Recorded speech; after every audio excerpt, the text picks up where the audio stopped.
Olá, seja bem-vindo a mais uma aula. Hoje vamos falar sobre trigger e função. Então deixa eu já abrir meu bloco de código aqui.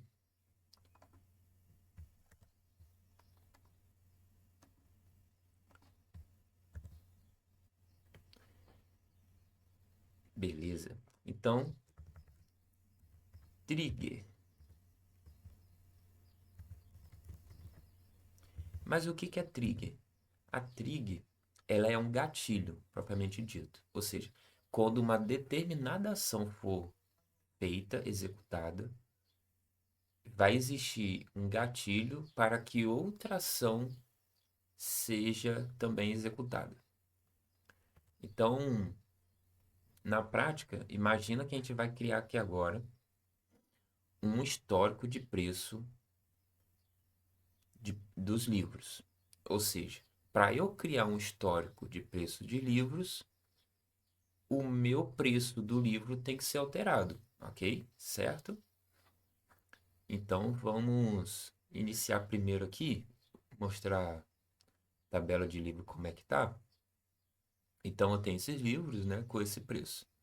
Eu fiz aqui, pode estar um pouco diferente de vocês, mas eu fiz aqui para alguns testes desses aqui, mas eu posso pegar com qualquer outro aqui. Então, vamos fazer o quê? Vamos iniciar primeiro a criação da tabela, né? A gente tem que gerar esse histórico e armazenar ela em algum outro lugar, que a gente pode criar uma tabela. Vamos colocar aqui um nome, sei lá, histórico de preço. Então, vamos fazer isso aqui.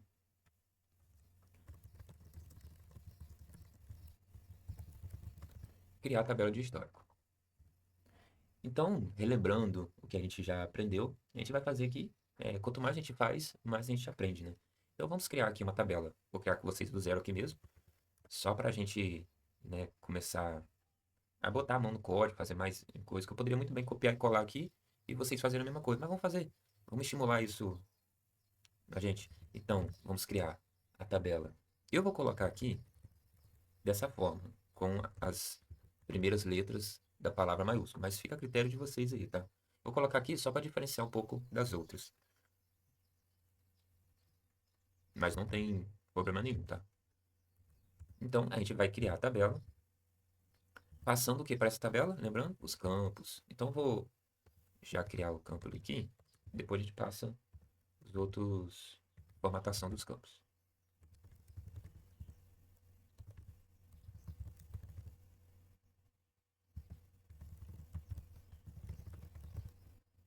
Então, passei aqui quais serão as colunas. O ID vai ser o ID da tabela, então ele vai ser um integer, vai ser um inteiro, e chave primária,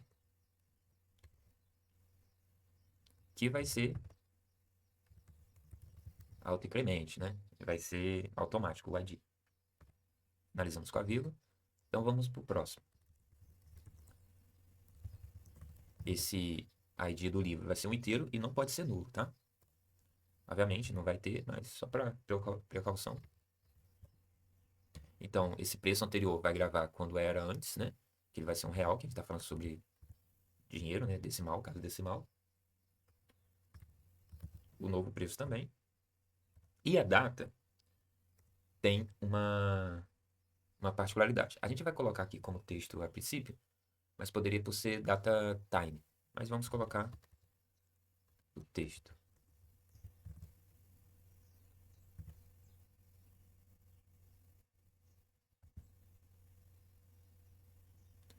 Então, ele vai ter um vínculo com a tabela livro. Então, como que a gente faz? Você lembra? A chave estrangeiro? Orange, ok. O que a gente vai vincular? É o ID livro. De onde? De qual referência? ID. Na minha tabela livro, coluna ID. Vamos finalizar a instrução com ponto e vírgula. Vamos criar aqui agora. Olha, tô criando o código aqui, não deu erro nenhum. Legal. Então vamos atualizar aqui o nosso banco. Então criamos a tabela de histórico de preço. Então, a tabela foi criada aqui, né? Vamos visualizar os dados, não tem nada. E agora podemos seguir com a tão desejada, digamos assim, histórico de preço, que isso é muito importante para o meio corporativo ou qualquer histórico, o histórico de alteração de usuário serve também. Então, isso é uma coisa muito funcional no dia a dia de quem vai lidar com o banco ou até mesmo com programação, de gerar sempre um log, um histórico para isso. Então, a gente vai tratar isso agora. Vamos. Eu vou criar um novo aqui, tá? Só para separar. Vou pegar esse carinha aqui, vou colocar lá. Então, beleza. Então, agora vamos criar a nossa trigger. Então, basicamente, tudo que a gente vai criar começa com create, né? Então, trigger. Qual o nome que a gente vai colocar na trigger? Eu vou colocar registra histórico de preço. Ok, então eu vou criar a trigger com esse nome. E uma coisa interessante, ó. After. O que é isso? Depois, ou seja, após o que? Um update onde na minha coluna preço, aonde? Na minha tabela livre. Então aqui que eu estou dizendo, ó, após um update para o preço na minha tabela livre. O que que eu vou ter que fazer? Eu vou preparar meu banco. Vocês lembram na última aula? Begin. Eu vou preparar meu banco para receber uma instrução de SQL. Então, depois que eu fizer o update, o que que ele tem que fazer? Ele vai preparar meu banco para eu fazer o que agora? Para eu inserir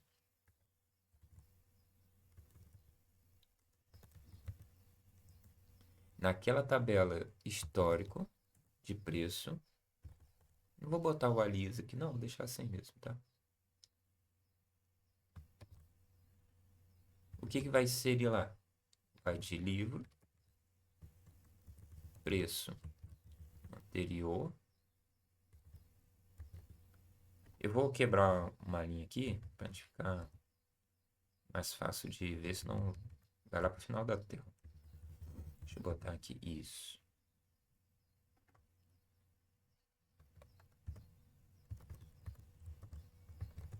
Caso vocês não lembrem o que está na tabela, é só visualizar, tá? Eu lembro mais ou menos algumas coisas, eu estou olhando aqui na minha colinha. E agora a gente vai passar os valores.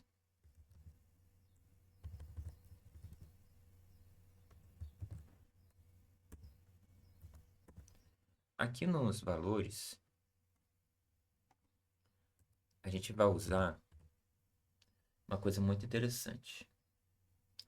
A gente vai usar um prefixo, digamos assim, old. O que que é isso? Ele vai capturar um valor antes, certo? Então, old ID.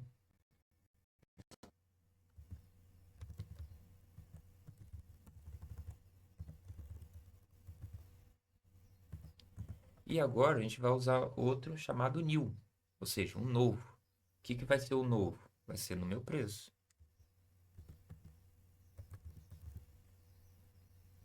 E finalizando a data,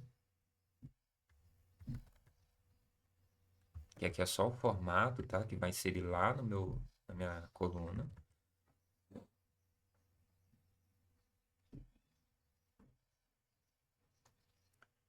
Então a instrução basicamente é só isso.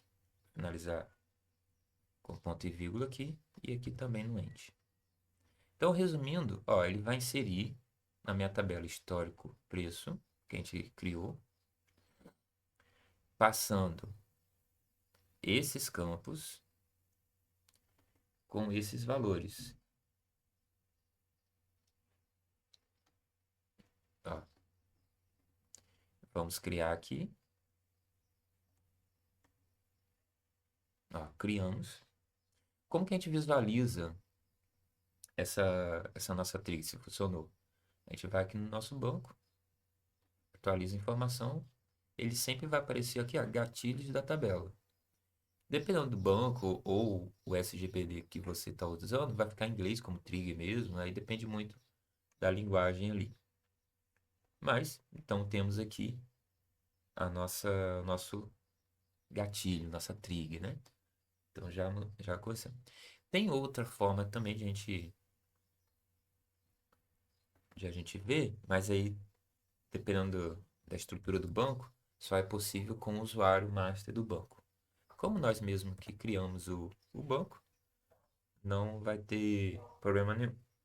Então, a gente pode ver de outra forma também, todas as trigs que temos no nosso banco.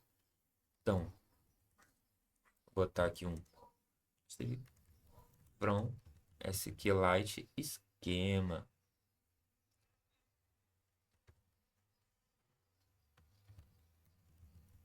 Tem um master aqui, vamos ver se ele vai funcionar. A gente vai filtrar por tipo, que tipo? Trigger. Eu só quero olhar trigger. Então vamos executar o código ali. Então, ele retornou para a gente todas as triggers que nós temos e a instrução dentro dela. Legal, não? Então, alguns bancos têm algumas, digamos, tabelinhas ocultas, digamos assim, pelo esquema do banco, ou seja, pela funcionalidade que o banco já existe. Então, alguma vez a gente pode relacionar quais são as procedures, quais são as trigs, quais são as views, quais são as permissões que tem em cada tabela. Então, lá na frente eu vou falar sobre permissão, então eu vou mostrar para vocês também. Então, já sabemos que tem essa. E agora é fazer a mágica acontecer. É o que? De a gente alterar um preço. Eu vou fazer aqui no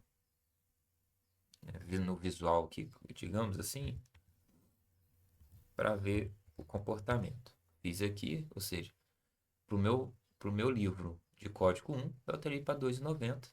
Vou salvar. Ah, observação. Eu desabilitei aquele.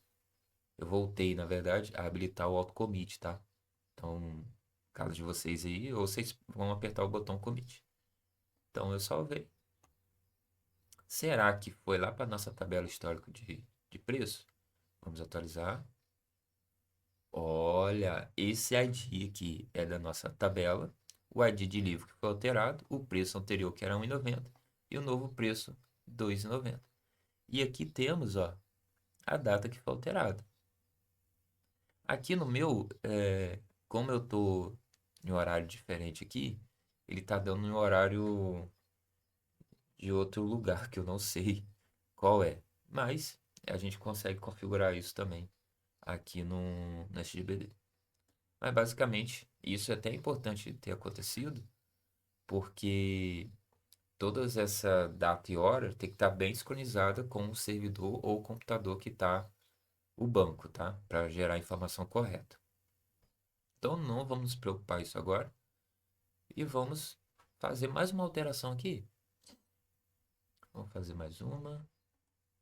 Opa, cadê você? Cadê você? Aqui. Vamos agora para esse aqui, ó. Não, vamos fazer para ele de novo. A 2,90, a gente passa para ele para ser 3,10, por exemplo. Vamos ver se vai ter mais uma linha. Olha, já registrou mais um registro do mesmo livro. O preço anterior vai ser o mesmo do novo da linha anterior e o novo preço. Super interessante, hein? Pelo tempo que a gente já tem nessa aula, eu vou parar por aqui, né? Vou deixar a função para a próxima aula, que senão vai ficar muito extenso. Então, por hoje é só. Até a próxima aula sobre funções.